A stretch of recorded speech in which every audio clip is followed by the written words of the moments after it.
Now, the IEBC has just announced that agents of presidential aspirants or candidates are right now going through over 30,000 of the controversial Forms 34A to verify the results that have so far come in. The IEBC CEO Ezra Chiloba maintains that the results transmission system is intact and was not hacked into. But the NASA flag bearer Raila Odinga has already cried foul over the entire process, alleging that the Electoral Commission's election transmission servers were hacked into to manipulate the process. Raila Odinga has since rejected the provisional results that show him trailing President Uhuru Kenyatta with 1.4 million votes. Here's KTN's Timothy Otieno with more. Barely hours after the results of a much-anticipated election began streaming in, and the NASA flag bearer would raise a red flag on a process he says subverts the will of the people. The system has failed. It is the machine that is voting. Wednesday morning, and the NASA leaders would confront the latest election results with a 52-page document that they say highlights a meticulous scheme to hack into the IEBC servers and alter the presidential results in favor of their main opponent, President Uhuru Kenyatta.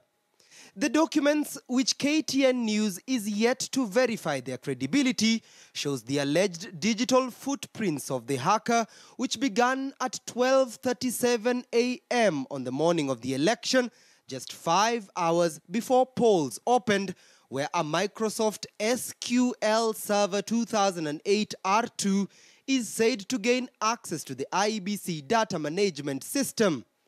Just seconds later, a second server named, quote, IEBC Core Server also gains access to the system. It is these two suspicious foreign entities within the IEBC system that the opposition believes were used to manipulate the tally. They gained full entry into the IEBC systems, acquired powers to write their will and drove the people's voice. They created errors in the IEBC core server, as highlighted at page 2 of the document annexed to this statement, that allowed them to turn a democratic process into a function of a formula. The document further highlights an instance where IEBC chairman Wafula Chebukati's credentials could not log into the IEBC system, instead requesting for the account to have its password changed. The timestamp for that request, 4:46 a.m. on election morning. The system, whether it's hacked or not, those are aspersions which have been cast, those are allegations. As a commission, we shall have our own investigative system to kick in. We shall come up with a methodology as to finding out whether or not those claims are correct.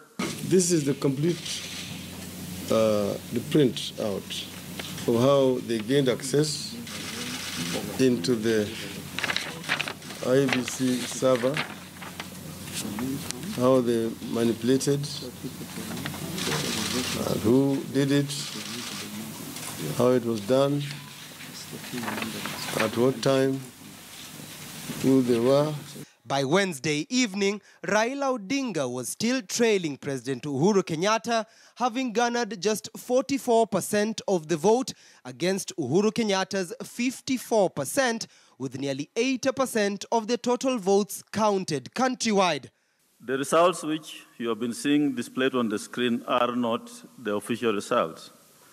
The official results are derived from Form 34A, which will come from the 40,883 polling stations. NASA opposed the results, insisting that the law remains clear that every result relayed to the National Tallying Center ought to be accompanied by Form 34A from the polling stations and 34B from the constituency tallying centers. We like to appeal to NASA that they don't engage in a campaign of disinformation, a campaign of calling results fraudulent, because the only thing which can be fraudulent is when any of the campaigns decides to manipulate the Form 34A.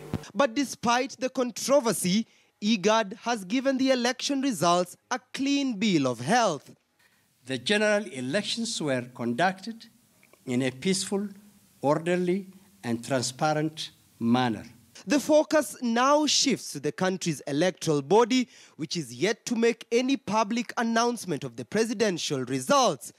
And with the law granting the IEBC up to 7 days from the date of the polls to declare a presidential winner, Kenyans, for the time being, may have to wait a little longer before this matter is put to rest.